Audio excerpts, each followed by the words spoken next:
আপনি কিভাবে জিব্রাইল আলাইহিস সালামের নাম বলেন, কিভাবে উচ্চারণ করেন তার নাম? জিব্রিল, জিব্রাইল, জিব্রাইল, জিব্রাইল, জিব্রিল, এই 5 ভাবে তার নাম উচ্চারণ করা হয়। আর এটা বিভিন্ন কিরাতের মাধ্যমে বর্ণনা করা হয়েছে। ইল, ইল মানে আল্লাহ সুবহানাহু ওয়া তাআলা, এ নিয়ে কোনো মতপার্থক্য নেই। জিব্রা মানে বান্দা বা দাস। তাহলে জিব্রাইল অর্থ আল্লাহর দাস, সুতরাং এটা হলো তার নাম এবং নামের অর্থ। রসুল সাল্লাল্লাহু আলাইহি সাল্লাম এবং আল্লাহ সুবহানাহু ওয়া তাআলা কিভাবে তাকে সম্বোধন করতেন, এটা আসলে একটা মজার বিষয়। যখন আমি এই বিষয়ে গবেষণা করা শুরু করলাম, প্রথম দিন এটা দেখে খুব অবাক হলাম যে আমি বুখারী শরীফ থেকে জিব্রাইল আলাইহিস সালাম সম্পর্কে বর্ণিত সকল হাদিস সংগ্রহ করলাম। প্রথমে যে হাদিস জিব্রাইল আলাইহিস সালামের নাম উল্লেখ করা আছে, রসুল সাল্লাল্লাহু আলাইহি সাল্লাম বলেন জিব্রিল সাল্লাল্লাহু আলাইহি সাল্লাম। আমরা সাধারণত জিব্রিলকে আলাইহিস সালাম বলে সম্বোধন করি, যার অর্থ তার উপর শান্তি বর্ষিত হোক। কিন্তু রসুল সাল্লাল্লাহু আলাইহি সাল্লাম তার উপর সালাওয়াতও পেশ করলেন সাল্লাল্লাহু আলাইহি সাল্লাম। রসুল সাল্লাল্লাহু আলাইহি সাল্লাম এটা করলেন জিব্রাইল আলাইহিস সালামের উচ্চ মর্যাদার কারণে। আরেকটা ব্যাপার, রসুল সাল্লাল্লাহু আলাইহি সাল্লাম প্রায় তার নাম বলে তাকে সম্বোধন করতেন না। জানেন কিভাবে করতেন? তিনি বলতেন, যিনি আমার রবের নিকট থেকে আসেন। আল্লাহ সুবহানাহু ওয়া তাআলা বিভিন্ন উপায়ে তাকে সম্বোধন করেন, সবগুলো আমার পক্ষে বর্ণনা করা সম্ভব নয়, এটা আরেকটা বিশাল অধ্যয়নের ব্যাপার। যিনি আমার রবের নিকট থেকে আসেন, ইনশাআল্লাহ ভবিষ্যতে এই বিষয়ে আলোচনা করা যাবে। তবে সবচেয়ে কমন যে বিষয়টি আপনি পাবেন তা হলো রূহ, স্পিরিট, শব্দটি আত্মা। আল্লাহ তাকে বলেন আর রূহুল কুদুস, পবিত্র আত্মা। আল্লাহ বলেন আর রূহুল আমিন, বিশ্বাসী আত্মা। আল্লাহ বলেন রূহানা, আমাদের আত্মা। আল্লাহ তাকে আরও ডাকেন রাসূলুন করিম, সম্মানিত বার্তাবাহক। সর্বশেষ আরেকটি নাম বলেই আমরা অগ্রসর হব সময় স্বল্পতার কারণে। এই নামটি আল্লাহ বা রসুল সাল্লাল্লাহু আলাইহি সাল্লামের পক্ষ থেকে নয়, বরং ওয়ারাকা ইবনে নওফলের কাছ থেকে, যিনি ছিলেন খাদিজা রাদিয়াল্লাহু তাআলা আনহার চাচতো ভাই। ওয়ারাকা বলেছিলেন ইনি হলেন আন-নামুস, আন-নামুস, যাকে মূসা আলাইহিস সালামের কাছে প্রেরণ করা হয়েছিল।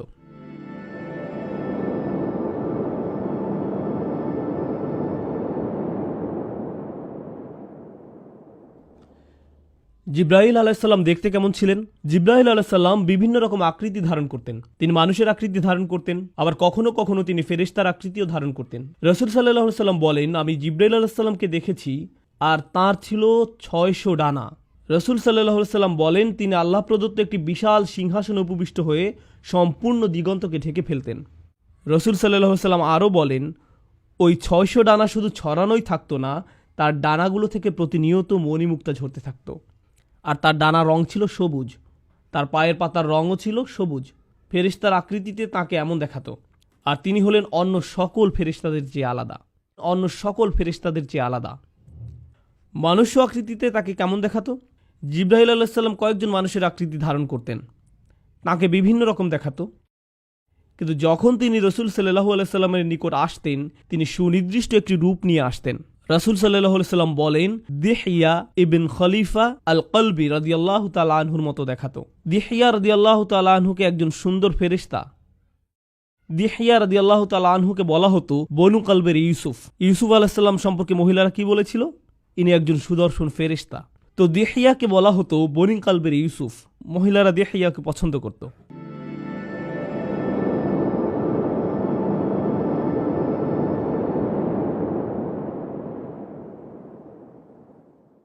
আল্লাহ সুবহানাহু ওয়া তাআলা এবং জিব্রাইল আলাইহিস সালামের সম্পর্ক কেমন? প্রথমত, তিনি হলেন কালিমুল্লাহ মিনাল মালাইকা, ফেরেশতাদের পক্ষ থেকে যার সাথে আল্লাহ কথা বলেন তিনি হলেন জিব্রাইল আলাইহিস সালাম। আপনি হয়তো ভাবতে পারেন আল্লাহ কি সকল ফেরেশতাদের সাথে কথা বলেন? না, মানুষের মাঝ থেকে যেমন নির্দিষ্ট কয়েকজনের সাথে আল্লাহ সরাসরি কথা বলেন, ঠিক তেমনি ফেরেশতাদের মাঝ থেকেও নির্দিষ্ট কয়েকজনের সাথে আল্লাহ সরাসরি কথা বলেন। আল্লাহ 4 জন ফেরেশতার সাথে কথা বলেন, মুকাসসিমাতি আমরা, যারা আল্লাহর বিভিন্ন নির্দেশের বাস্তবায়ন ঘটান। এই 4 জনের সাথে আল্লাহ সরাসরি কথা বলার বর্ণনা পাওয়া যায়। কিন্তু আল্লাহ সবসময় সরাসরি জিব্রাইল আলাইহিস সালামের সাথে কথা বলে থাকেন। এমন একজন নবীর কাহিনীও আপনি পাবেন না যেখানে জিব্রাইল আলাইহিস সালামের আলোচনা নেই। আপনি যদি কাসাসুল আম্বিয়া পড়েন, প্রত্যেক নবীর আলোচনায় কোনো না কোনোভাবে জিব্রাইল আলাইহিস সালামের নাম উঠে আসবেই, কারণ তাকে 1,24,000 পয়গম্বরের কাছে পাঠানো হয়েছিল। মুস্তাদ ইমাম আহমদের একটি হাদিসে 1,24,000 নবীর কথা উল্লেখ আছে। তাদের মাঝে 350 জন ছিলেন রসুল। তাদের প্রত্যেকের কাছে জিব্রাইল আলাইহিস সালামকে পাঠানো হয়েছিল তাদেরকে শিক্ষা দেওয়ার জন্য, গড়ে তোলার জন্য, সমর্থন দেওয়ার জন্য, প্রতিরক্ষার জন্য। তিনি প্রথম থেকেই তাদের সাথে ছিলেন। তার আরেকটি উপাধি ছিল নাসরুল আম্বিয়া, তিনি ছিলেন নবীদের সাহায্যকারী। জিব্রাইল আলাইহিসসালামই ইব্রাহিম আলাইহিসসালামকে শয়তানের প্রতি পাথর ছুঁড়তে বলেছিলেন, আর আমরা সেই ঘটনার স্মরণে শয়তানের প্রতি পাথর ছুঁড়ি। সুবহানাল্লাহ। দেখুন সেই ঘটনার কত চমৎকার ঐতিহ্য আমাদের। জিব্রাইল আলাইহিসসালামই ইব্রাহিম আলাইহিসসালামকে হজের নিয়মকানুন শিখিয়েছিলেন। কখনো কখনো জিব্রাইল আলাইহিসসালামের ভূমিকাকে স্পষ্টরূপে উল্লেখ করা হয় না। ইউসুফ আলাইহিসসালামের গল্পে কখনো কি জিব্রাইল আলাইহিসসালামের উল্লেখ পেয়েছেন? আপনি ইউসুফ আলাইহিসসালামের উপর বিশাল আলোচনা শুনতে পারেন, সেখানে হয়তো জিব্রাইল আলাইহিসসালামের কথা কখনো বলা হয় না, কিন্তু তিনি সেখানে ছিলেন। আয়াতে বলা হয় ওয়ালাম্মা বালাগা আশুদ্দাহু আতাইনাহু হিকমা ওয়া ইলমা। তিনি যখন প্রাপ্তবয়স্ক হলেন তখন আমরা তাকে প্রজ্ঞা এবং জ্ঞান দিয়েছি। এতে ইঙ্গিত পাওয়া যায় যে তাঁর নবুয়ত অনেক কম বয়সে শুরু হয়। আল্লাহ এবং জিব্রাইল আলাইহিসসালামের সাথে তার সম্পর্ক অনেক কম বয়স থেকেই শুরু হয়। জিব্রাইল আলাইহিসসালামের সাথে হযরত ইউসুফের কখন প্রথম দেখা হয়? যখন তার ভাইরা তাকে সেই কূপে নিক্ষেপ করেছিল, আর তিনি কূপের তলায় পড়তে যাচ্ছিলেন। তখন তিনি এমন এক লোকের হাতের উপর ল্যান্ড করলেন যাকে তিনি আগে কখনো দেখেননি। তিনি ছিলেন জিব্রাইল আলাইহিসসালাম। জিব্রিল তাকে ধরে ফেলেন যেন ইউসুফ আলাইহিসসালাম পড়ে গিয়ে ব্যথা না পান। সুবহানাল্লাহ। চিন্তা করে দেখুন, ইবনুল কাইয়্যিম রাহিমাহুল্লাহ এ ব্যাপারে মন্তব্য করতে গিয়ে বলেন, এই ঘটনার নিদর্শন রয়েছে যে কোন সৃষ্টি আল্লাহর রজ্জুকে ধারণ করলে আল্লাহ অবশ্যই তাকেও ধারণ করেন, তিনি আপনাকে পড়ে যেতে দিবেন না। মাঝে মাঝে এই উল্লেখটা খুব সূক্ষ্ম, আপনি হয়তো কোনো লক্ষণীয় উল্লেখের কথা শুনেন না। এখানে জিব্রাইল আলাইহিস সালামের ভূমিকাটা খুবই তাৎপর্যপূর্ণ। ইউসুফ আলাইহিস সালাম যেন পড়ে গিয়ে ব্যথা না পান, সেজন্য আল্লাহ তাকে পাঠালেন ধরে ফেলার জন্য। কখনো কখনো বর্ণিত গল্পের নবীর সাথে নয়, বরং নবীর শত্রুদের সাথে জিব্রাইল আলাইহিস সালামের উল্লেখ পাওয়া যায়। তো মুসা আলাইহিস সালামের ঘটনায় তিনি মুসা আলাইহিস সালামের সাথে বহুবার ছিলেন, কিন্তু মুসা আলাইহিস সালামের ঘটনায় আমরা জিবরিল আলাইহিস সালামের উল্লেখের যে সহিহ বর্ণনা পাই তা আসলে তার শত্রু ফেরাউনের সাথে। তিরমিজি শরীফের একটি হাদিসে বর্ণিত আছে, জিবরাইল আলাইহিস সালাম নবী করিম সাল্লাল্লাহু আলাইহি ওয়াসাল্লামের নিকট আসলেন এবং তাকে বললেন, ফেরাউনের মৃত্যুর দিন যদি আপনি আমাকে দেখতেন, সে যখন সমুদ্রের তলায় ডুবে মারা যাচ্ছিল, আমি গিয়ে তাকে পেলাম এবং তার মুখে কাদা নিক্ষেপ করতে লাগলাম। আমি ভয় পাচ্ছিলাম যে সে হয়তো লা ইলাহা ইল্লাল্লাহ বলে ফেলবে, আর ফলে আল্লাহ তাকে ক্ষমা করে দিবেন। কারণ আমি ভয় পাচ্ছিলাম যে সে হয়তো অনুশোচনা করে লা ইলাহা ইল্লাল্লাহ বলে ফেলবে। আল্লাহ সুবহানাহু ওয়া তাআলাকে জিবরাইল আলাইহিস সালামের চেয়ে বেশি কে চেনে? জিবরাইল আলাইহিস সালাম জানেন আল্লাহ এতই দয়ালু যে এমনকি ফেরাউনের মতো পাপিষ্ঠরও সুযোগ রয়েছে। আর তিনি আশঙ্কা করছিলেন যে ফেরাউনের এক মুহূর্তের অনুশোচনা তার হয়তো সারা জিন্দেগীর অপরাধ মুছে দিতে পারে। জিবরাইল আলাইহিস সালাম চিন্তিত ছিলেন যে ফেরাউনের জন্য হয়তো একটা সুযোগ তৈরি হতে পারে। এখন জিবরাইল আলাইহিস সালাম কি ফেরাউনের ভাগ্য নষ্ট করে দিয়েছেন? না। আল্লাহ জিবরাইল আলাইহিস সালামকে বলেন, হে জিবরাইল, আমার ইজ্জত ও গৌরবের কসম, যদি সে আন্তরিকতার সাথে ক্ষমা চাইতো আমি তাকে ক্ষমা করে দিতাম। তার মুখে তোমার কাদা নিক্ষেপ কোনো কাজে আসতো না, আমি তবু তাকে ক্ষমা করে দিতাম। তার মুখে তোমার কাদা নিক্ষেপ কোনো কাজে আসতো না, আমি তবু তাকে ক্ষমা করে দিতাম। এখন দেখুন, আপনি হয়তো ভাবতে পারেন মুখে কাদা মারার কারণ কি? যখন পাপী ব্যক্তি মারা যায়, ফেরেশতারা তার মুখে আঘাত করতে থাকে। জিবরাইল আলাইহিস সালাম কেন ফেরাউনকে এত ঘৃণা করতেন? তিনি বলেন, আমি সেদিন থেকে তাকে ঘৃণা করতাম যেদিন সে বলেছিল, আমি তোমাদের শ্রেষ্ঠ প্রভু। হাদিসে আমরা জিবরাইল আলাইহিস সালামের একটা বিষয় দেখতে পাই, মাঝে মাঝে যখন জিবরাইল আলাইহিস সালাম রাসূল সাল্লাল্লাহু আলাইহি সাল্লামের কাছে আসতেন, তিনি বলতেন না আল্লাহ এটা বলেছেন, বরং তিনি বলতেন আল আলা, সর্বোত্তম প্রভু, সর্বোত্তম প্রভু। এতে আল্লাহ সুবহানাহু ওয়া তাআলার প্রতি জিবরাইল আলাইহিস সালামের অপরিসীম শ্রদ্ধার প্রকাশ পায়। পরিশেষে ইমরানের পরিবারের সাথে কোনো সময় জিবরাইল আলাইহিস সালামকে নবীর সাথে উল্লেখ না করে নবীর পরিবারের সাথে উল্লেখ করা হয়। তো আমরা মরিয়ম আলাইহিস সালামের ঘটনা জানি। মরিয়ম আলাইহিস সালাম মসজিদের বাইরে পূর্ব দিকের কোনো এক স্থানে যেতেন, মাকানান শারকিয়া। তিনি মাসে একবার মসজিদের বাইরে পূর্ব দিকের কোনো এক জায়গায় যেতেন। অনেক আলেমের মতে সেটা ছিল সূর্যোদয় দেখার উদ্দেশ্যে। তিনি সেখানে গিয়ে সূর্যোদয় দেখতেন আর আল্লাহর জিকির করতেন। তিনি সেখানে মাটিতে দুটো লাঠি গেড়ে পর্দা টাঙিয়ে দিতেন, যেন এই খোলা জায়গায় মানুষ বুঝতে পারে এটা তার বসার জায়গা, কেউ যেন এটার নিকটে না আসে। তিনি অল্প বয়স্ক মেয়ে ছিলেন, 14 থেকে 18 বছর বয়সের। মোট কথা তিনি একজন টিনেজার ছিলেন, আর তিনি একা আল্লাহর উপাসনা করছেন, আল্লাহকে একা একা স্মরণ করছেন। আল্লাহ তাআলা বলেন, ফাআরসালনা ইলাইহা রূহানা, আমরা তার কাছে আমাদের রূহকে পাঠালাম। ফাতামাসসালা লাহা বাশারান সাওয়িয়া, জিবরাইল আলাইহিস সালাম তার নিকট একজন সুদর্শন পুরুষ আকৃতিতে আবির্ভূত হলেন। জিবরাইল আলাইহিস সালাম মুখ খুলে কিছু বলার আগেই মরিয়ম আলাইহিস সালাম তাকে দেখে বললেন, আউযু বিরহমানি মিনকা ইন কুনতা তাকিয়া, আমি পরম করুণাময়ের কাছে তোমার থেকে আশ্রয় চাচ্ছি যদি তোমার অন্তরে আল্লাহর কোনো ভয় থাকে, মানে যদি তোমার ন্যূনতম কোনো শালীনতা থেকে থাকে, ভাগো এখান থেকে, কোনো কথাও বলতে যেও না। মনে করো যে এটা কখনো ঘটেনি, যাও আল্লাহর নিকট ক্ষমা প্রার্থনা করো। তাই প্রিয় বোনেরা, যদি কোনো ভাই আপনার নিকট এগিয়ে আসে, তাদের সাথে এইভাবে আচরণ করার চেষ্টা করুন। দেখুন আরবিতে কথাটা বলেন, দেখুন কি ঘটে। যদি তিনি আরবি নাও বুঝেন, তিনি ভাববেন না, এই আপুর থেকে দূরে থাকাই উত্তম। আমরা এই গল্পে যদি আবার ফেরত যাই, তাহলে দেখব যে মরিয়ম আলাইসাল্লাম জিব্রাইল আলাইসাল্লামের সাথে পরে কথা বলেছিলেন। কিন্তু কেন? কারণ মরিয়ম আলাইসাল্লামের এভাবে কঠিন স্বরে কথা বলতে দেখে জিব্রাইল আলাইসাল্লাম সাথে সাথে মানুষ্য আকৃতি থেকে ফেরেশতার আকৃতি ধারণ করেন। তিনি তার মানুষ্য আকৃতি ত্যাগ করেন এবং ফেরেশতার আকৃতিতে ফিরে যান। আর সেটা 600 ডানার পূর্ণ আকৃতি ছিল না। এরপর তিনি কথা চালিয়ে যান, إنما أنا رسول ربك لأهب لك غلاما زكيا। আমি আল্লাহর একজন দূত, আপনার নিকট একজন পবিত্র সন্তানের সুসংবাদ নিয়ে এসেছি। আল্লাহ এই সিদ্ধান্ত নিয়েছেন এবং কাযালিক, এটা ইতিমধ্যে করা হয়েছে। ওয়ালিনাজআলাহু আয়াতাল লিন্নাস ওয়া রাহমাতাম মিন্না, আমি তাকে মানুষের জন্য একটি নিদর্শন ও আমার পক্ষ থেকে অনুগ্রহ শুরু করতে চাই। ওয়া কানা আমরান মাকদিয়া, আর এই প্রক্রিয়া ইতিমধ্যে শুরু হয়ে গেছে। এখানে কাদা মানে সিদ্ধান্তের বাস্তবায়ন, আর কানা আমরান মাকদিয়া মানে আপনি ইতিমধ্যে গর্ভবতী হয়ে গেছেন। ফাহামালাতহু, অতঃপর তিনি গর্ভে সন্তান ধারণ করলেন। ফান্তাবাযাত বিহি মাকানান কসিয়া, ওই অবস্থায় এক দূরবর্তী স্থানে চলে গেলেন। গর্ভকালীন পুরো সময়টা তিনি লুকিয়ে থাকলেন। আর যখন সন্তান জন্মদানের সময় আসলো, মনে রাখবেন তিনি ছিলেন একজন অনভিজ্ঞ তরুণী, তার পাশে সাহায্য করার মতো কেউ ছিল না। তিনি পূর্বে কখনো সন্তান জন্ম দেননি। প্রসব বেদনা তাকে এক খেজুর বৃক্ষের মূলে আশ্রয় নিতে বাধ্য করল। তিনি বললেন, হায়, আমি যদি কোনো কারণে এর পূর্বেই মারা যেতাম এবং মানুষের স্মৃতি থেকে বিলুপ্ত হয়ে যেতাম। যেহেতু মরিয়ম আলাইসাল্লামের গর্ভধারণ বা সন্তান জন্মদানের কোনো অভিজ্ঞতা ছিল না, আর গর্ভধারণ এবং সন্তান জন্মদান একজন মেয়ের প্রায় মৃত্যুর কাছাকাছি নিয়ে যায়। মহিলারা যারা শুনছেন তারা হয়তো ভাবছেন, হ্যাঁ আমরা জানি। যেহেতু গর্ভধারণ এবং সন্তান জন্মদান একজন মেয়েকে প্রায় মৃত্যুর কাছাকাছি নিয়ে যায়, মনে করছিলেন তিনি মারা যাচ্ছেন। ফানাদাহা মিন তাহতিহা আল্লা তাহজানি, জিবরাইল আলাইহিস সালাম এই সময়টাতে তাকে সান্ত্বনা দিতে লাগলেন। আপনি মনে করছেন যে মানুষ আপনাকে নিয়ে কুৎসা রটনা করবে, কিন্তু বাস্তবতা হলো একসময় মানবজাতির কাছে ওহী পাঠানো হবে, আর তাতে উল্লেখ থাকবে যে অযকুর ফি কিতাবি মারিয়াম, এই কিতাবে মারিয়ামের কাহিনী বর্ণনা করুন। আর দেখো, কদ জাআলা রব্বুকা তাহতাকা সারিয়া, তোমার পালনকর্তা তোমার পায়ের তলায় একটি নহর জারি করেছেন, আর তুমি খেজুর গাছের কাণ্ড ধরে তোমার দিকে নাড়া দাও, তাহলে তা তোমার উপর তাজা পাকা খেজুর ফেলবে। ফাকুলি ওয়াশরাবি অকর্রি আইনান, অতঃপর তুমি খাও, পান করো এবং চোখ জোড়াও। তোমার বাচ্চা তোমার চক্ষু শীতলকারী হওয়ার কথা। তোমার বাচ্চার দিকে তাকাও, কষ্টের দৃষ্টিতে নয়, সুখের দৃষ্টিতে। অতঃপর দ্বিতীয় পরীক্ষা আসলো, যখন তোমার সম্প্রদায় তোমার সন্তান সম্পর্কে জিজ্ঞেস করবে, তখন তুমি নিজের সমর্থনে কোনো কথা বলতে পারবে না। এবং ইতিমধ্যে মরিয়ম আলাইসাল্লামের পূর্ণ বিশ্বাস তৈরি হয়ে গেল যে আল্লাহর সাহায্য তার সাথেই রয়েছে। তাই মরিয়ম আলাইসাল্লাম যখন তার সম্প্রদায়ের সম্মুখীন হলেন, তিনি জানতেন না যে আল্লাহ কিভাবে তাকে রক্ষা করবেন। কিন্তু যেহেতু তাকে সঠিক উপায়ে প্রশিক্ষিত করা হয়েছে, আল্লাহর উপর তার নির্ভরতা চূড়ান্ত রূপে আবির্ভূত হলো। তিনি ভাবলেন কিছু একটা ঘটতে যাচ্ছে, আর ঠিকই আল্লাহ সুবহানাহু ওয়া তাআলা তাকে পুরস্কৃত করলেন। এখানে জিবরাইল আলাইহিসসালাম ঈসা আলাইহিসসালামের দায়িত্ব গ্রহণ করেন। আল্লাহ সুবহানাহু ওয়া তাআলা বলেন, আমরা তাকে পবিত্র আত্মার মাধ্যমে সাহায্য করেছি। এমনকি আল্লাহ এটাকে ঈসা আলাইহিসসালামের প্রতি একটি অনুগ্রহ হিসাবে উল্লেখ করেন। আমি তোমাকে পবিত্র আত্মার মাধ্যমে সাহায্য করেছি। ঈসা আলাইহিসসালামকে জিবরাইল আলাইহিসসালামের মাধ্যমে তার সারা জীবন জুড়ে সাহায্য করা হয়।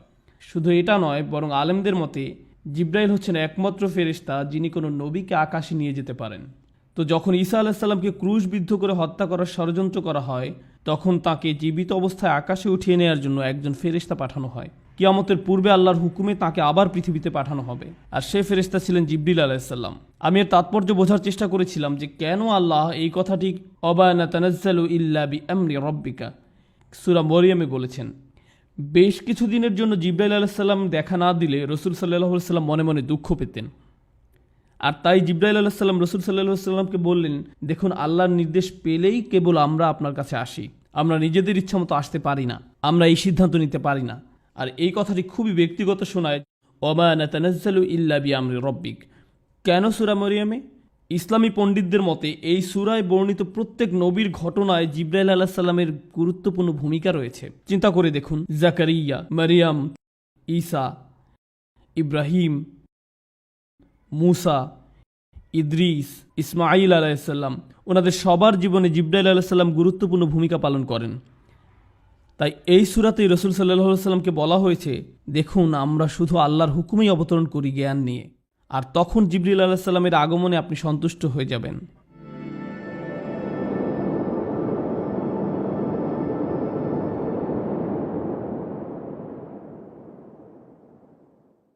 ফেরেশতাদের মাঝে যিনি রসুল সাল্লাহ সাল্লামের সবচেয়ে নিকটবর্তী ছিলেন, যিনি রসুল সাল্লাহ সাল্লামকে সহযোগিতা করেছেন, তার প্রতিরক্ষার ব্যবস্থা করেছেন, তিনি ছিলেন জিবরিল আলাইহিসসালাম। অন্য একটি বর্ণনা রসুল সাল্লাহ সাল্লাম আরও বলেন, ما من نبي إلا له وزيران من أهل السماء ووزيران من أهل الأرض। প্রত্যেক নবীকেই আল্লাহ সুবহানাহু ওয়া তাআলা দুনিয়া থেকে দুজন এবং আকাশ থেকে দুজন মন্ত্রী দান করেছেন। আমাকে দিয়ে আকাশের দুজন মন্ত্রী হলেন জিবরিল এবং মিকাল, আর দুনিয়া থেকে প্রদত্ত দুজন হলেন আবু বকর এবং ওমর রাদিয়াল্লাহু তাআলা আনহু। জিবরিল আলাইহিসসালাম এবং রাসূল সাল্লাল্লাহু আলাইহি সাল্লামের প্রথম সাক্ষাৎকারটি কেমন ছিল? আনাস ইবনে মালিক রাদিয়াল্লাহু তাআলা আনহু বর্ণনা করেন, রাসূলুল্লাহ সাল্লাল্লাহু আলাইহি সাল্লামের ছেলেবেলায় তিনি অন্য বাচ্চাদের সাথে খেলছিলেন, দৌড়াদৌড়ি করছিলেন ঠিক সকল বাচ্চার মতো। হঠাৎ করে এক ব্যক্তির আবির্ভাব হয়, তিনি রাসূল সাল্লাল্লাহু আলাইহি সাল্লামকে ধরে মাটিতে শুইয়ে দিলেন। এটা দেখে অন্য বাচ্চারা দৌড়ে তাদের পিতামাতার কাছে চলে গেল এবং বলতে লাগলো মুহাম্মদকে হত্যা করা হয়েছে। অন্য বাচ্চারা যখন দৌড়ে পালাতে লাগলো, তখন রাসূল সাল্লাল্লাহু আলাইহি সাল্লাম দেখছিলেন যে এই লোকটি তাকে কি করতে যাচ্ছে। আল্লাহ রসুল সাল্লাল্লাহু আলাইহি সাল্লাম বলেন, তিনি আমার বুক কেটে ফেললেন, তিনি আমার বুক খুলে ফেললেন। তিনি বললেন, এটা হলো তোমার অন্তরের শয়তানের অংশ। তিনি রসুল সাল্লাল্লাহু আলাইহি সাল্লামের হার্ট বের করলেন এবং তা থেকে কিছু একটা বের করে নিলেন আর বললেন, এটা হলো তোমার অন্তরের শয়তানের অংশ। তারপর তিনি এটাকে ফেলে দিলেন। এরপর তিনি সোনালী রঙের একটি পাত্রে রাখা জমজমের পানিতে আমার হার্ট ধুয়ে ফেললেন। আর এই বাচ্চা অবস্থায় রসুল সাল্লাল্লাহু আলাইহি সাল্লাম সব কিছু অবলোকন করেছেন। এরপর রসুল সাল্লাল্লাহু আলাইহি সাল্লামের হার্টকে আবার যথাস্থানে রেখে দেওয়া হলো। অন্য বাচ্চারা ফিরে এসে দেখলো যে রসুল সাল্লাল্লাহু আলাইহি সাল্লামের বুক সেলাই করে দেওয়া হয়েছে আর তার মুখমণ্ডল নীল বর্ণ ধারণ করলো। রসুল সাল্লাল্লাহু আলাইহি সাল্লামের হার্ট বের করে পবিত্র করা হলো। সে সময় তিনি এই ঘটনার কোনো ব্যাখ্যা খুঁজে পেলেন না। তিনি এই ঘটনায় চরম কষ্ট পেলেন। তিনি বুঝতে পারলেন না যে কেন এটা হলো। তিনি বুঝতে পারলেন না এটা কি হলো। ঠিক 34 বছর পর তিনি যখন 40 বছর বয়সে পদার্পণ করলেন, আয়েশা রাদিয়াল্লাহু তাআলা আনহা বলেন, তিনি ভালো স্বপ্ন দেখতে লাগলেন। এটা তিনি একাধারে 6 মাস যাবৎ দেখতে লাগলেন। তিনি রাতে যা স্বপ্নে দেখতেন তাই দিনের বেলায় সত্যে পরিণত হতো।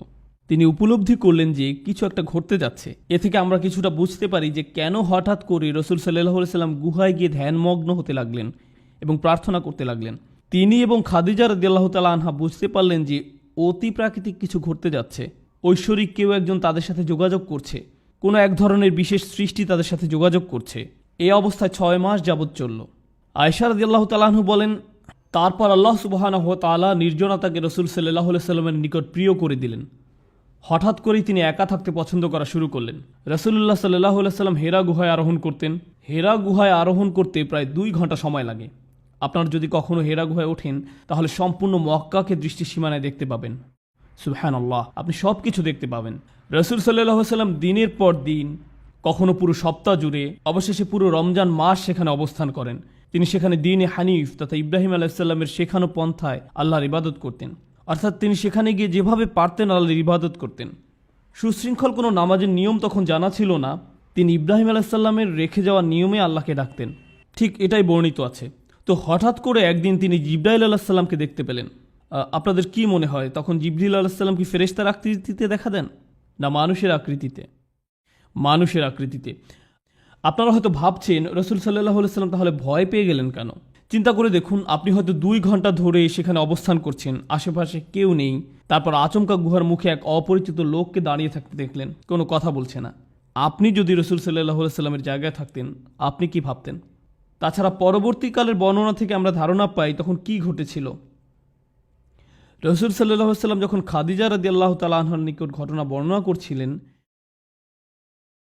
তিনি বলেন, যাকে আমি স্বপ্নে দেখি সে আমার নিকট এসেছিল। সুতরাং আমরা আরও বুঝলাম যে রাসূল সাল্লাল্লাহু আলাইহি সাল্লাম ইতিমধ্যে জিবরাইল আলাইহিস সালামকে স্বপ্নে দেখেছিলেন।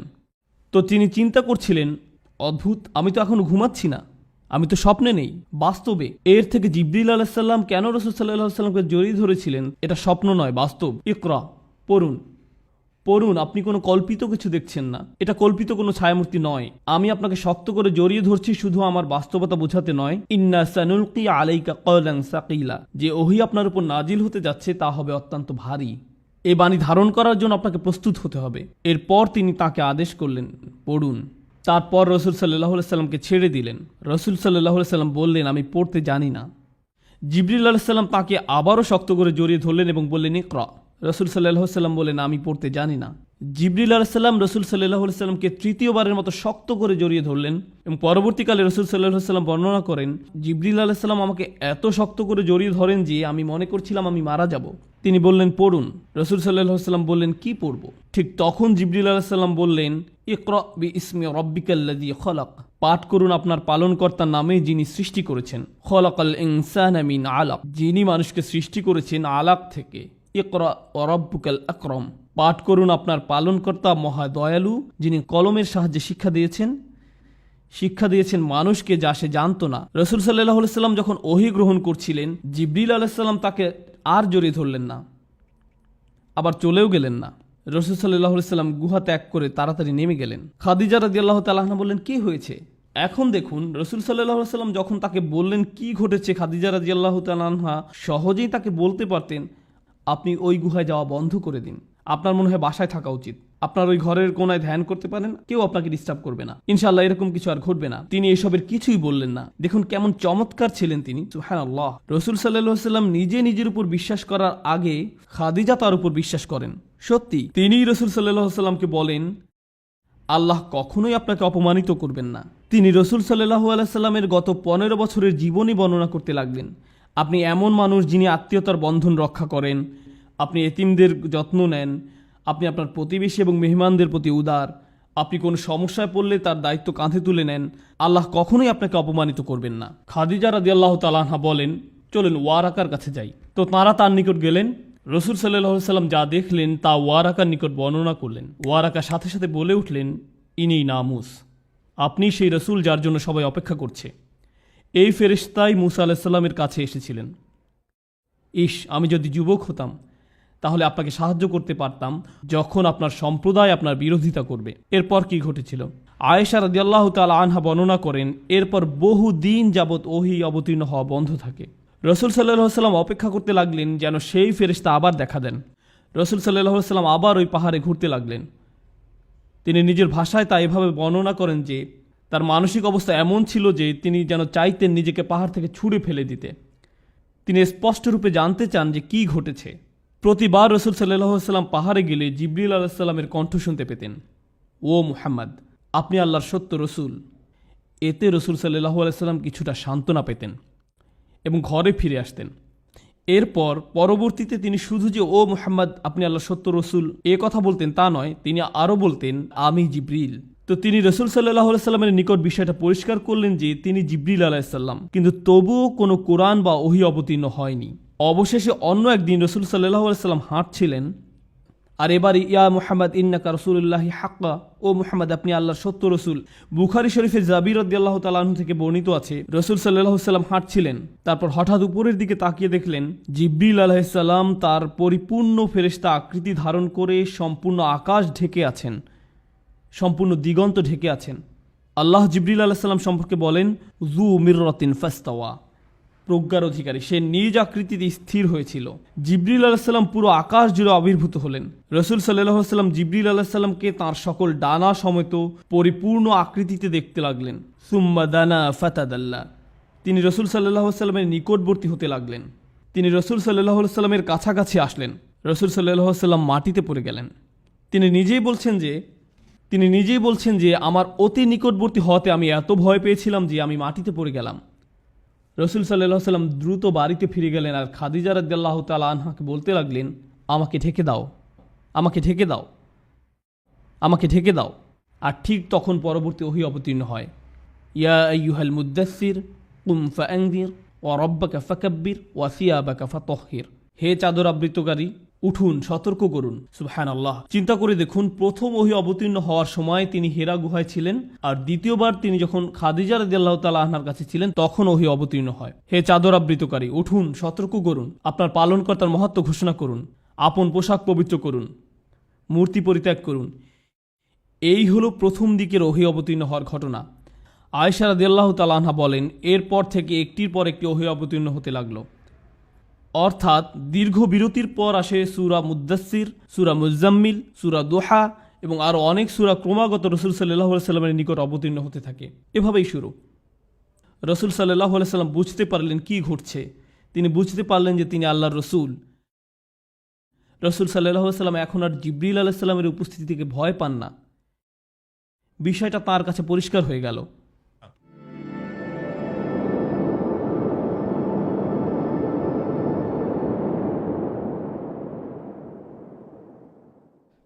জিবরিল আলাইহিসসালাম এবং রসুল সাল্লাল্লাহু আলাইহি সাল্লামের মাঝে ব্যক্তিগত কথোপকথন। জিবরিল আলাইহিসসালাম রসুল সাল্লাল্লাহু আলাইহি সাল্লামের ঘরে বহুবার এসেছিলেন। কোনো কোনো সাহাবী তাকে দেখতে পেতেন, আবার কেউ কেউ দেখতে পেতেন না। একদিন আব্বাস রাদিয়াল্লাহু তাআলা আনহু তার সন্তান আব্দুল্লাহ রাদিয়াল্লাহু তাআলা আনহুকে নিয়ে রসুল সাল্লাল্লাহু আলাইহি সাল্লামের সাথে সাক্ষাৎ করতে আসলেন। আব্বাস রাদিয়াল্লাহু তাআলা আনহু রসুল সাল্লাল্লাহু আলাইহি সাল্লামকে সম্বোধন করে কথা বলছিলেন, কিন্তু তিনি সাড়া দিচ্ছিলেন না। রসুল সাল্লাল্লাহু আলাইহি সাল্লাম কোনো কথা না বলাতে আব্বাস রাদিয়াল্লাহু তাআলা আনহু চলে যান। চলার পথে আব্বাস রাদিয়াল্লাহু তাআলা আনহু আব্দুল্লাহ রাদিয়াল্লাহু তাআলা আনহুকে বলেন, তোমার চাচতো ভাই কেন আমার সাথে কথা বলল না? আব্দুল্লাহ রাদিয়াল্লাহু তাআলা আনহু বললেন, আপনি কি দেখেননি যে রাসূল সাল্লাল্লাহু আলাইহি সাল্লাম তার সামনে বসা এক লোকের সাথে কথা বলছিলেন? আব্বাস রাদিয়াল্লাহু তাআলা আনহু বললেন, কোন মানুষের সাথে? আব্বাস রাদিয়াল্লাহু তাআলা আনহু আবার রাসূল সাল্লাল্লাহু আলাইহি সাল্লামের কাছে ফিরে আসলেন এবং জিজ্ঞেস করলেন, তখন কেউ কি আপনার সাথে কথা বলছিল? রাসূল সাল্লাল্লাহু আলাইহি সাল্লাম বললেন, আপনি কেন এটা জিজ্ঞেস করছেন? আব্বাস রাদিয়াল্লাহু তাআলা আনহু বললেন, কারণ আব্দুল্লাহ তাকে দেখতে পেয়েছিল। রাসূল সাল্লাল্লাহু আলাইহি সাল্লাম বললেন, রাআ, সে দেখেছে? আব্বাস রাদিয়াল্লাহু তাআলা আনহু বললেন, জি দেখেছে। তারপর রাসূল সাল্লাল্লাহু আলাইহি সাল্লাম আব্দুল্লাহ রাদিয়াল্লাহু তাআলা আনহুর জন্য দোয়া করলেন যেন আল্লাহ তার জ্ঞান বাড়িয়ে দেন। তো রাসূল সাল্লাল্লাহু আলাইহি সাল্লামের সাথে জিবরিলের ব্যক্তিগত কথোপকথনটা কেমন ছিল? রাসূল সাল্লাল্লাহু আলাইহি সাল্লাম জিবরিল আলাইহিস সালামকে বললেন, আল্লাহ বলেছেন যে আমি আপনাকে সকল জগৎবাসীর জন্য রহমত স্বরূপ প্রেরণ করেছি। তিনি জিজ্ঞেস করলেন, আমার রহমতের কোনো অংশ কি আপনার পর্যন্ত পৌঁছেছে? জবাবে জিবরিল আলাইহিস সালাম বললেন, يا محمد والله إنك أحب الأنبياء إلي। আল্লাহর শপথ, ও মুহাম্মদ, আপনি আমার সবচেয়ে প্রিয় নবী। মানে আমাকে আজ পর্যন্ত এমন কারো কাছে পাঠানো হয়নি যাকে আমি আপনার থেকে বেশি ভালোবাসি। তিনি আরও বললেন, আপনার মাধ্যমে আমি নিরাপত্তা লাভ করেছি। আমি আমার ভাগ্য নিয়ে চিন্তায় থাকতাম যতক্ষণ না আপনার নিকট এই আয়াত অবতীর্ণ হলো, কুওয়াতিন ইনদাদিল আরশি মাকিন, যে শক্তিশালী আরশের মালিকের নিকট মর্যাদা সম্পন্ন প্রতিষ্ঠিত। মাদানী জীবনের অনেক ব্যক্তিগত আলোচনা জিবরিল আলাইহিস সালাম বারবার রাসূল সাল্লাল্লাহু আলাইহি সাল্লামকে আশ্বস্ত করেছেন। কেন? কারণ দেখুন, রাসূল সাল্লাল্লাহু আলাইহি সাল্লাম জানলেন যে তিনি এবং বিশ্বাসীরা নিরাপদ। কিন্তু রাসূল সাল্লাল্লাহু আলাইহি সাল্লাম এখন কাকে নিয়ে উদ্বিগ্ন? আমাদেরকে নিয়ে, যারা পরবর্তীতে আসবে। তাই তিনি উম্মতি উম্মতি উম্মতি বলে কাঁদতেন। তাই আল্লাহ জিবরিল আলাইহিস সালামকে পাঠালেন। জিবরিল আলাইহিস সালাম বললেন, ইয়া মুহাম্মদ, আমরা আপনার উম্মতের বিষয়ে আপনাকে সন্তুষ্ট করে দিব। আমরা আপনাকে হতাশ করব না। আপনার উম্মত ঠিক থাকবে। তিনি মদিনায় রাসূল সাল্লাল্লাহু আলাইহি সাল্লামকে বারবার নিশ্চয়তা দিতেন, কারণ রাসূল সাল্লাল্লাহু আলাইহি সাল্লাম পরবর্তীতে আসা উম্মত নিয়ে উদ্বিগ্ন থাকতেন। সাহাবীরা নিরাপদ, কিন্তু যারা পরবর্তীতে আসবে তাদের কি হবে? আরেকবার ওমর রাদিয়াল্লাহু তাআলা আনহু বলেন, আর এটা বুখারীতে বর্ণিত আছে, আমি একবার মদিনাতে রাসূল সাল্লাল্লাহু আলাইহি সাল্লামের সাথে হাঁটছিলাম। হাঁটতে হাঁটতে আমরা মদিনার হাররা নামক স্থানে উপস্থিত হলাম। তিনি আমাকে এখানে বসতে বললেন। হঠাৎ তিনি হাঁটতে লাগলেন, আর তখন স্পষ্টত তিনি জিবরিল আলাইহিস সালামের সাথে কথা বলছিলেন। তারা কিছুক্ষণের জন্য হাঁটলেন, আর আমি বসে থাকলাম। আর এই হাঁটা অবস্থায় রাসূল সাল্লাল্লাহু আলাইহি সাল্লাম বলছেন, ওয়া ইনজানা ওয়া সারাক ওয়া ইনজারা ওয়া সারাক ওয়া ইনজানা ওয়া সারাক, এমনকি যদি সে জিনা করে বা চুরি করে, যদি সে জিনা করে বা চুরি করে। আর ওমর রাদিয়াল্লাহু তাআলা আনহু উত্তর শুনতে পাচ্ছিলেন না। ইয়া রাসূলুল্লাহ, ওইটা কি ছিল? রাসূল সাল্লাল্লাহু আলাইহি সাল্লাম বললেন, তিনি ছিলেন জিবরিল আলাইহিস সালাম। তিনি এসেছিলেন আমাকে সুসংবাদ দিতে যে এই উম্মতের প্রত্যেক ব্যক্তি অবশেষে জান্নাতে প্রবেশ করবে। তাই রাসূল সাল্লাল্লাহু আলাইহি সাল্লাম বললেন, এমনকি যদি সে জিনা বা চুরি করে, হ্যাঁ, এমনকি যদি সে জিনা বা চুরি করে, অবশেষে সে জান্নাতে প্রবেশ করবে। তো তিনি এভাবে রাসূল সাল্লাল্লাহু আলাইহি সাল্লামকে সান্ত্বনা দিলেন। রাসূল সাল্লাল্লাহু আলাইহি সাল্লাম যখন শারীরিকভাবে অসুস্থ হয়ে পড়েন, তখন জিবরিল আলাইহিস সালাম কিভাবে সান্ত্বনা দিতেন? রাসূল সাল্লাল্লাহু আলাইহি সাল্লাম যখন অসুস্থ হয়ে পড়েন, তিনি বলেন, জিবরিল আমার কাছে আসলেন এবং বললেন, ও মুহাম্মদ, আপনি কি অসুস্থ? আমি বললাম, হ্যাঁ। তখন জিবরিল তাঁর হাত দিয়ে আমার মুখমণ্ডল এবং বক্ষ মুছে দিলেন এবং বললেন, বিসমিল্লাহি আরকিকা মিন কুল্লি শাইইন আউযিকা, আল্লাহর নামে আমি আপনার জন্য আরোগ্য প্রার্থনা করছি সব কিছু থেকে যা আপনার ক্ষতি করছে। মিন শাররি কুল্লি নাফসিন আও আইনিন আও হাসিদ, সকল খারাপ জিনিস থেকে অথবা বদ নজর থেকে বা হিংসা থেকে আল্লাহ আপনাকে আরোগ্য দান করুন। আল্লাহর নামে আমি আপনার জন্য আরোগ্য প্রার্থনা করছি। কিন্তু তখন ব্যাপারটা কেমন ছিল যখন জিবরিল আলাইহিস সালাম রাসূল সাল্লাল্লাহু আলাইহি সাল্লামকে জীবন সম্পর্কে কোনো উপদেশ দিতেন? এখন আমি আপনাদেরকে যে বিষয়টি বলবো সেটি রাসূল সাল্লাল্লাহু আলাইহি সাল্লামের জীবনের শেষ দিককার। জিবরিল আলাইহিস সালাম রাসূল সাল্লাল্লাহু আলাইহি সাল্লামের নিকট এসে বললেন, হে মুহাম্মদ, হে মুহাম্মদ। আচ্ছা, আল্লাহ কি কোরআনে কখনো এভাবে বলেছেন, হে মুহাম্মদ? না, ইয়া রাবি আল্লাহ, ইয়া রসুল আল্লাহ, ও আল্লাহর নবী, ও আল্লাহর রসুল। তাহলে জিবরিল আলাইহিসসালাম কি করে ইয়া মুহাম্মদ বলার সাহস করলেন? আলেমরা বলেন যে যখন জিবরিল আলাইহিসসালাম বলেন ইয়া মুহাম্মদ, এর মানে হলো এখনকার বিষয়টি ওহির বাইরের বিষয়। যখন আমি আপনাকে ইয়া মুহাম্মদ বলি, তার মানে বিষয়টি আপনি মুহাম্মদ আর আমার মধ্যকার। সুতরাং এটা হলো কেবল এমন একক সময় যখন জিব্রাইল ইয়া রাসূলুল্লাহ বলে সম্বোধন করলেন না। সুতরাং তিনি বললেন, হে মুহাম্মদ, 5টি উপদেশ দিচ্ছি আপনাকে। عش ما شئت فإنك ميت. আপনি যেভাবে খুশি জীবনযাপন করুন, কিন্তু এ কথা মনে রাখবেন যে আপনি একদিন মৃত্যুবরণ করবেন। তিনি আরও বলেন, واحبب ما شئت فإنك مفارق. আপনি যাকে খুশি ভালোবাসুন, কিন্তু মনে রাখবেন যে একদিন আপনি তার থেকে বিচ্ছিন্ন হয়ে যাবেন। واعمل ما شئت فإنك مجزي به. 3, আপনি যা খুশি তাই করতে পারেন, কিন্তু এ কথা স্মরণ রাখবেন যে আপনার কর্ম অনুযায়ী আপনাকে প্রতিফল দেয়া হবে। মানে হলো প্রত্যেকটি বিষয় আখিরাতে আসবে, প্রত্যেকটি পুরস্কারই আখিরাতে দেয়া হবে। আপনি যা করেন তা করতে থাকুন, আর মনে রাখবেন যে এর বদলা আখিরাতে পাবেন। واعلم أن شرف المؤمن قيامه بالليل. জেনে রাখুন, একজন বিশ্বাসীর জন্য সত্যিকারের আভিজাত্য রাত্রিবেলা নামাজে দাঁড়ানোর মাঝে, আর তার প্রকৃত মর্যাদা আত্মনির্ভরশীলতার মাঝে। নিজেকে মানুষের প্রয়োজন থেকে মুক্ত রাখতে চেষ্টা করুন। আর্থিকভাবে, আবেগের দিক থেকে, মানসিকভাবে বা শারীরিকভাবেই হোক, একজন মানুষ হিসাবে আপনার সম্মান ও মর্যাদা অন্য মানুষের উপর নির্ভর না হওয়ার প্রচেষ্টার মাঝে, যে কোনো ব্যাপারেই হোক না কেন, নিজেকে মানুষের প্রয়োজন থেকে মুক্ত রাখতে চেষ্টা করুন। এরপর রাসূল সাল্লাল্লাহু আলাইহি ওয়াসাল্লাম জীবনের অন্তিম সময় অনুভব করলেন। আর যখন অবস্থা ক্রমান্বয়ে খারাপ হতে থাকে, আবু সাঈদ খুদরি রাদিয়াল্লাহু তাআলা আনহু বর্ণনা করেন, রাসূল সাল্লাল্লাহু আলাইহি ওয়াসাল্লাম সাহাবাদের মাঝে অবস্থান করছিলেন। তিনি খুব সাধারণভাবে বললেন, নিশ্চয়ই আল্লাহ তাআলা তাঁর এক বান্দাকে এভাবে এখতিয়ার দিয়েছেন যে বান্দা হয় দুনিয়ার শান শওকতকে পছন্দ করবে, অথবা যা কিছু আল্লাহর কাছে রয়েছে তা থেকে পছন্দ করবে। রাসূল সাল্লাল্লাহু আলাইহি ওয়াসাল্লামের বাড়িতে সবাই কাঁদছিল, কারণ সবাই বুঝতে পারছিলেন যে রাসূল সাল্লাল্লাহু আলাইহি ওয়াসাল্লামের অন্তিম সময় চলে এসেছে, তিনি শেষ সময়ের নিকটবর্তী। বিশেষ করে ফাতিমা রাদিয়াল্লাহু তাআলা আনহা ভীষণভাবে বিধ্বস্ত হলেন। তাঁর কন্যা উম্মু আবিহা, তার পিতার মা, সর্বদা তার সাথে ছিলেন ওই সময়। রাসূল সাল্লাল্লাহু আলাইহি সাল্লাম তার প্রতি ভালোবাসা দেখালেন, মমতা দেখালেন। এমনকি যখন তিনি কোনোভাবে কথাও বলতে পারছিলেন না, তখনও তিনি হাতের ইশারায় ফাতিমাকে ডাকলেন। ফাতিমা রাদিয়াল্লাহু তাআলা আনহা কাছে আসলেন। রাসূল সাল্লাল্লাহু আলাইহি সাল্লাম তাকে আরও নিকটে আসতে বললেন, তার কানে কিছু বললেন। ফাতিমা রাদিয়াল্লাহু তাআলা আনহা আরও বেশি করে কাঁদতে লাগলেন। রাসূল সাল্লাল্লাহু আলাইহি সাল্লাম তাকে পুনরায় কাছে আসতে বললেন এবং চুপিসারে আরও কিছু কথা বললেন। এবার কথা শুনে ফাতিমা রাদিয়াল্লাহু তাআলা আনহা হাসিতে ফেটে পড়লেন। আয়েশা রাদিয়াল্লাহু তাআলা আনহা এগুলো দেখে হতবুদ্ধি হয়ে গেলেন যে একবার ফাতিমা কাঁদছেন, আবার হঠাৎ করে হাসছেন।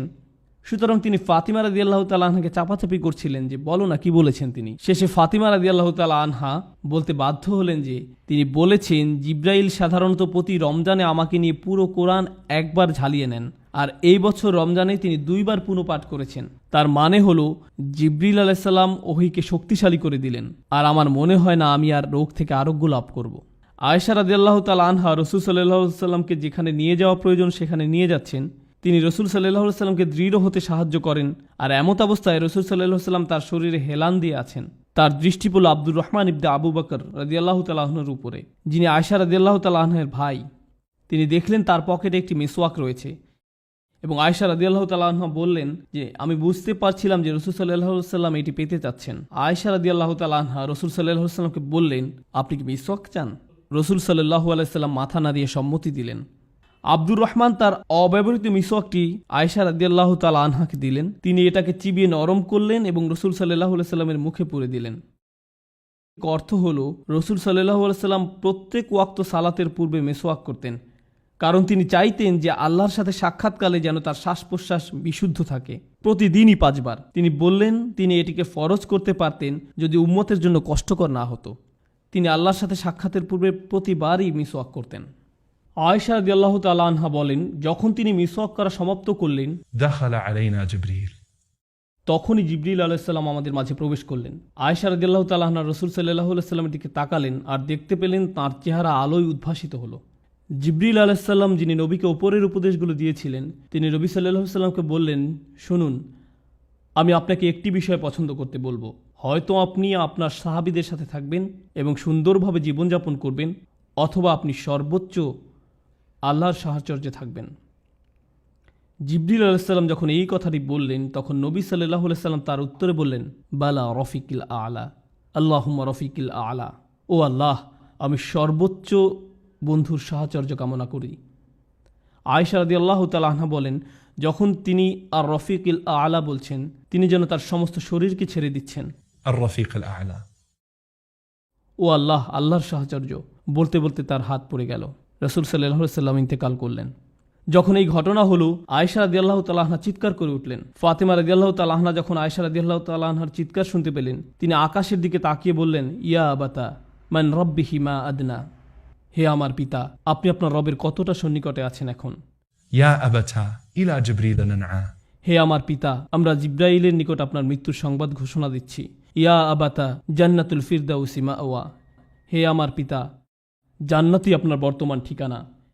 এবং এ কথাটি তিনি বারবার বলতে থাকলেন, বলতেই থাকলেন। আপনি আপনার রবের কতটা নিকটে আছেন। জিব্রিলের নিকট আপনার প্রস্থানের ঘোষণা দিচ্ছি এবং জান্নাতুল ফিরদাউসি আপনার আবাসস্থল।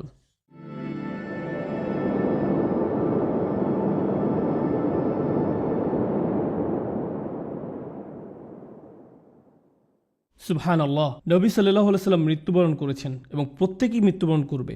নবী সাল্লাল্লাহু আলাইহি সাল্লাম বলছেন, জিবরিলও মৃত্যুবরণ করবে। চিন্তা করতে পারেন, জিবরিল আলাইহিস সালামও মারা যাবেন। নবী সাল্লাল্লাহু আলাইহি সাল্লাম বলেন, সিংগায় ফুৎকার দেওয়ার পর আল্লাহ যাদের চান তারা ছাড়া আর কেউ স্থির থাকতে পারবে না, অন্য সবাই মৃত্যুবরণ করবে। আল্লাহ সুবহানাহু ওয়া তাআলা তাদেরকে তার সম্মুখে নিয়ে আসবেন, আর তারা হলেন জিবরিল, ইসরাফিল, মিকাল ও মৃত্যুর ফেরেশতা, যারা আল্লাহর আদেশসমূহ বাস্তবায়ন করেন। আল্লাহ মৃত্যুর ফেরেশতাকে জিজ্ঞেস করবেন, আর কারা কারা বাকি আছে।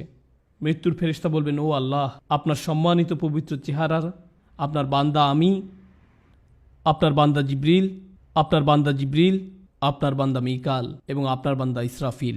আল্লাহ বলবেন, মিকালের আত্মা নিয়ে নাও। তখন মিকালের আত্মা নিয়ে নেওয়া হবে। পুনরায় বলবেন, আর কে কে বাকি আছে। তিনি বলবেন, ও আল্লাহ, আপনি, আমি, জিবরিল এবং ইসরাফিল।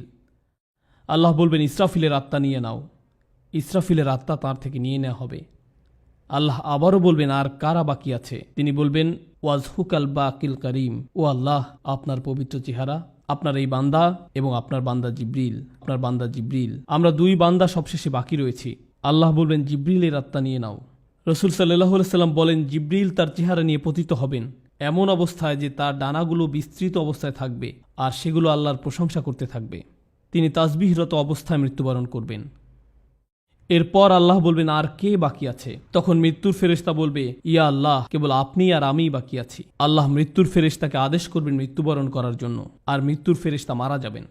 আর আল্লাহ বলবেন, কুল্লু মান আলাইহা ফান, প্রত্যেক ব্যক্তি ধ্বংসপ্রাপ্ত হবে। ওয়ায়াবকা ওয়াজহু রাব্বিকা যুল জালালি ওয়াল ইকরাম, আর কেবল আপনার মহামান্বিত রবের চেহারাই বাকি থাকবে। আল্লাহ নিজেকেই তখন জিজ্ঞেস করবেন, লিমানিল মুলকুল ইয়াউম, আজকের রাজত্ব কার। আল্লাহ নিজেই প্রত্যুত্তরে বলবেন, লিল্লাহি ওয়াহিদিল কাহ্হার, কেবল অদ্বিতীয় নিয়ন্ত্রণকারী আল্লাহর। রাসূল সাল্লাল্লাহু আলাইহি সাল্লাম বলেন, যখন আখিরাতে আমরা সবাই হাজির হব, তখন সমস্ত জমিন আল্লাহর আনুগত্যের প্রশংসায় একদম সমতল হবে। তিনি বলেন, হাসরের ময়দানে প্রত্যেকেই যে জায়গায় রয়েছে সে জায়গা থেকে একটু নড়তে পারবে না। ثم أدعى أول الناس. তিনি বলেন, আল্লাহর নিকট আমাকেই প্রথম আহ্বান করা হবে। অতএব আমি আল্লাহ সুবহানাহু ওয়া তাআলার নিকটে যাব, আমি সিজদায় পড়ে যাব। তিনি বলেন, অতঃপর আমি আমার মস্তক উত্তোলন করব فإذا جبريل عن يمين الرحمن. এবং আকস্মিকভাবে আমি সর্বোচ্চ দয়াময় আল্লাহর ডান পাশে জিবরিলকে দেখতে পাব। নবী সাল্লাল্লাহু আলাইহি সাল্লাম হাদিসে বলেন, والله ما رآه قبلها. ইতিপূর্বে জিবরিল আলাইহিস সালাম আল্লাহ সুবহানাহু ওয়া তাআলাকে কোনো দিনই দেখেননি। নবী সাল্লাল্লাহু আলাইহি সাল্লাম জিবরিলের দিকে ইশারা করে বলবেন, হে আমার রব, إن هذا أخبرني أنك أرسلته إلي. এই ব্যক্তি আমাকে বলেছিল যে আপনিই তাকে আমার নিকটে পাঠিয়েছিলেন। فيقول الله صدقت. তখন আল্লাহ বলবেন, তুমি সত্য বলছো। একইভাবে জিবরিল ও নবী সাল্লাল্লাহু আলাইহি সাল্লামকে বলবেন, আপনি সত্য বলছেন। নবী সাল্লাল্লাহু আলাইহি সাল্লাম কেন প্রতিদান দিবসে এই বিষয়টি পছন্দ করলেন, কেন এটি ইচ্ছা পোষণ করলেন? কারণ হলো, প্রতিদান দিবসের দিন প্রত্যেক নবী রাসূলকে জিজ্ঞেস করা হবে যে জিবরিল কি নবুয়তের বার্তাকে ঠিকমতো পৌঁছে দিয়েছে কিনা। নবী সাল্লাল্লাহু আলাইহি সাল্লাম জিবরিলের পক্ষে সাক্ষ্য দিবেন এবং তাকে জিজ্ঞেস করার পূর্বেই তিনি নিজেই বলবেন যে উনি বলেছেন যে তাকে আপনি আমার নিকট পাঠিয়েছিলেন, তিনি তার কাজ ঠিকমতো করেছিলেন। আল্লাহ বলবেন, তুমি সত্য বলছো।